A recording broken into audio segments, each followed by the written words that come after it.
লোকটা বুঝতে পেরেছিল যে একটি ভয়ঙ্কর হিমযুগ আসতে চলেছে, তাই সে তাড়াহুড়ো করে নিজের সব টাকা খরচ করে ফেলল। নিজের বাড়িকে একটি শেল্টারে রূপান্তর করল এবং প্রচুর পরিমাণে জিনিসপত্র মজুদ করল। প্রলয়ের 1 মাস আগে সে একটি ফোন কল পেল। প্রথম কথাটা শুনেই সে ভয়ে সোজা হয়ে বসে পড়ল। তার কাজিন, যে ন্যাশনাল ক্লাইমেট মনিটরিং সেন্টারে কাজ করত, জানালো যে পৃথিবীতে একটি অভূতপূর্ব জলবায়ু পরিবর্তন আসতে চলেছে। প্রথমে তাপমাত্রা 10 ডিগ্রি বাড়বে, তারপর হঠাৎ 200 ডিগ্রি পর্যন্ত নেমে যাবে। সহজ ভাষায় একটি বরফের প্রলয় আসছে। ছেলেটা অবাক হয়ে জিজ্ঞেস করল, এটা কি সিনেমার মতো হবে? কিন্তু কাজিন কোনো উত্তর দিল না। সে বলল সে আগেই একটি শেল্টার খুঁজে নিয়েছে এবং সব জিনিসপত্র মজুদ করে ফেলেছে, আর তাকে দ্রুত প্রস্তুতি নিতে বলল। হঠাৎ করে কলটা কেটে গেল। মনে হলো না যে সে নিজে ফোন কেটেছে। সে এটাকে মজা ভেবে উপেক্ষা করলো এবং আবার ঘুমিয়ে পড়ল। পরের দিন যখন সে নিচে খাবার নিতে গেল, তখন সে অনুভব করলো যে শীতকাল হওয়া সত্ত্বেও তার এত গরম লাগছে যে সে হাফাতা জামা পরতে চায়। এটা খুব অদ্ভুত ছিল। 1 সপ্তাহ কেটে গেল আর তাপমাত্রা ক্রমাগত বাড়তেই থাকলো। এটা ছিল তার জীবনের সবচেয়ে অদ্ভুত শীতকাল। তখনই তার কাজিনের কথা মনে পড়ল। সে কখনোই মজা করে না। এখন সে ভয় পেতে শুরু করলো। সে আবার তাকে ফোন করার চেষ্টা করলো, কিন্তু নম্বর বন্ধ ছিল। তার মন বলল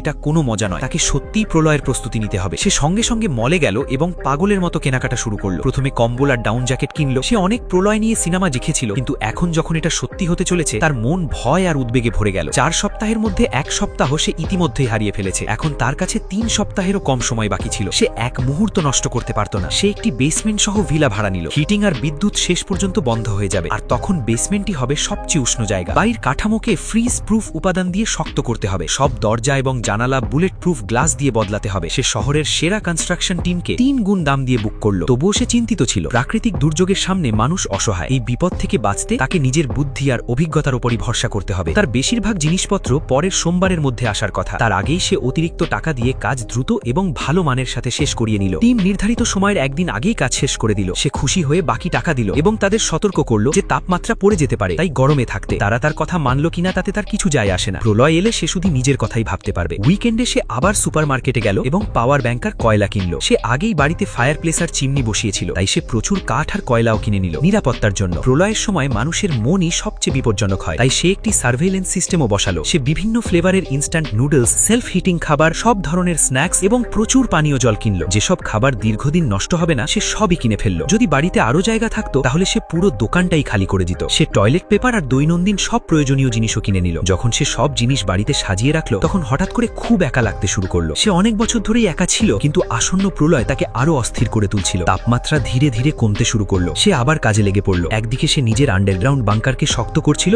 আর অন্যদিকে চেক করছিল কোনো জিনিস বাদ পড়েছে কিনা। কিছুক্ষণ ভেবে সে আরেকটি টিমকে ডেকে পাঠালো, যাতে বেসমেন্টের দেয়ালগুলো আরো শক্ত করা যায়, যাতে সে জীবন্ত কবর হয়ে না যায়।